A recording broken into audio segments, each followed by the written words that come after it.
Corruption, it has always been the main reason why the Philippines is experiencing poverty. Everywhere you look, signs of discrimination, oppression, injustice, and inequality prevail. But is it really just political corruption that plagues the country?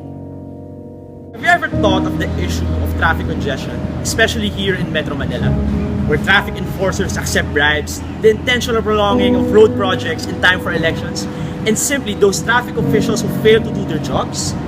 Are they the only ones to be blamed? What about the people who choose to ignore the traffic rules? The ones who beat the red light, and those who pay the authority to get out of trouble? We complain about how dirty our surroundings are, but don't even make the effort to segregate our trash or even dispose it in the right places. How many times have we ignored the pieces of paper scattered on the floor, or even choose to dispose it through the car windows? In everyday life, we see people who need help. It may be in the form of carrying books, crossing the street, or having trouble with math. Did we ever take time to lend a helping hand? Or are we too caught up with our own lives that the thought of sharing a couple of seconds for others would be too much? So, is it just corruption that plagues this country? No, there's also apathy. Pathetic individual has an absence of interest in or concern about emotional, social, spiritual, philosophical, and or physical life in the world. Tax evasion has been a hot topic this year.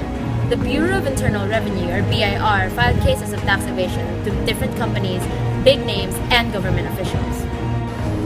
As citizens, it is our responsibility to pay the right amount of taxes. Despite knowing that taxes are meant for the improvement of the country, some people choose to neglect their duty.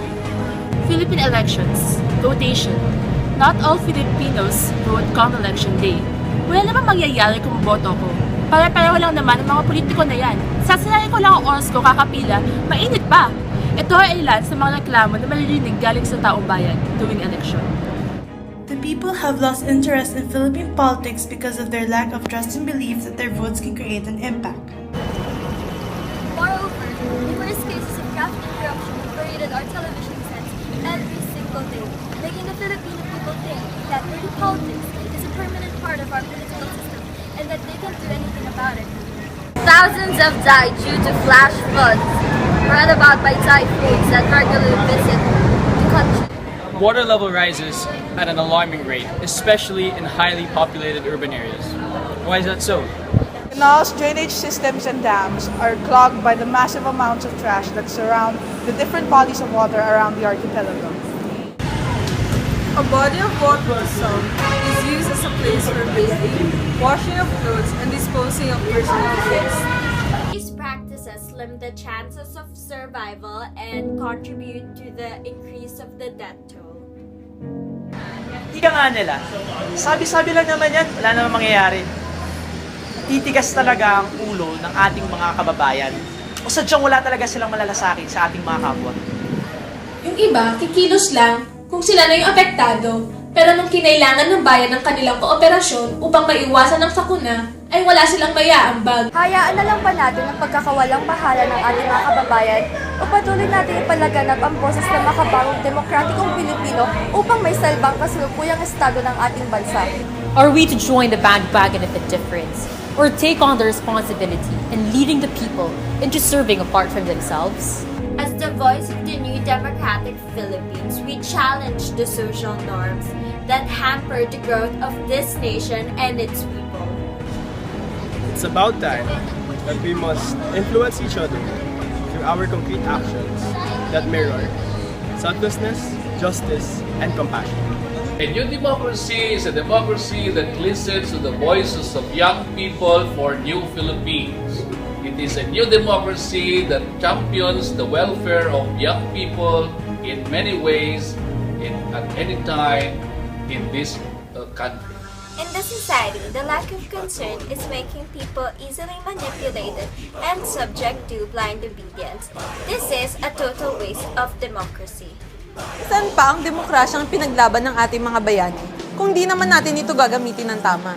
Panahon na upang marinig ang boses ng lipunan. The only way to preserve our democracy is through social action and active participation.